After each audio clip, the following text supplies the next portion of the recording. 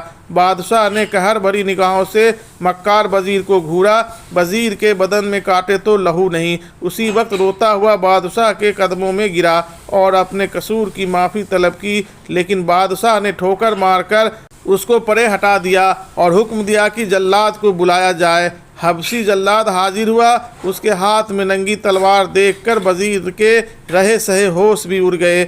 لپک کر خواجہ اور بصیر کی بیوی کے قدموں میں گرا اور کہنے لگا، اے محترم خاتون، خدا کے واسطے بادشاہ سے سفارش کریں کہ میری جان بخش دے۔ بیگم نے کہا، تو نے وہ حرکت کی ہے کہ اس کی سزا موت سے بھی بڑھ کر ہے۔ تو نے میرے پیارے شوہر کی ہلاک کا سامان کیا، لیکن خدا نے اسے بچا لیا اور تجھے ہلاک کے اس گڑھے میں گرا دیا جو تو نے اپنی مکاری سے میرے شوہر کے لیے کھودا تھا۔ اب یہ بتا کہ وہ شاہی چادر تیرے پاس کیوں کر پہنچی؟ وزیر نے کٹنی بڑھیا کا حال سنایا۔ اسی وقت پیادے دوڑتے ہوئے گئے اور اس خبیث بڑھیا کی مشق باندھ کے لے آئے۔ بادشاہ نے حکم دیا کہ بڑھیا کو زمین میں آدھا گاڑ کر اس پر خونخوار شکاری کتے چھوڑ دیے جائے اور وزیر کو قتل کر کے اس کی لاش جنگل میں پھینک دی جائے تاکہ جنگل کے جانور اسے نوچ نوچ کر اپنا پیٹ بھر سکے۔ اس کے بعد شاہی جلاد نے خواجہ بصیر کو بادشاہ کے سامنے پیش کیا اور عرض کی کہ حضور، میں جانتا تھا کہ خواجہ بے گناہ ہے، اس لیے میں نے آپ کے حکم کی تعمیل نہیں کی۔ بادشاہ نے خوش ہو کر جلاد کو موتیوں کی قیمتی مالا انعام میں دی اور خواجہ بصیر کو گلے سے لگا لیا۔ چند روز بعد بادشاہ نے وزیر سلطنت کا درجہ خواجہ بصیر کو دیا اور حیثیت وزیر کی تمام جائیداد بھی اسے عطا کر دی۔ میرے محترم ناظرین اور میرے پیارے دوستو، آپ کو یہ ویڈیو کیسی لگی؟ اگر اچھی لگی ہے تو اسے کمنٹ باکس میں ضرور لکھیں اور ہمارے چینل کو لائک اور سبسکرائب کرنا بالکل ہی نہ بھولیں اور اسے اپنے دوستوں اور رشتہ داروں میں زیادہ سے زیادہ شیئر کریں تاکہ ان لوگوں تک ہماری آنے والے ویڈیو بآسانی پہنچ سکے۔ السلام علیکم، اللہ حافظ۔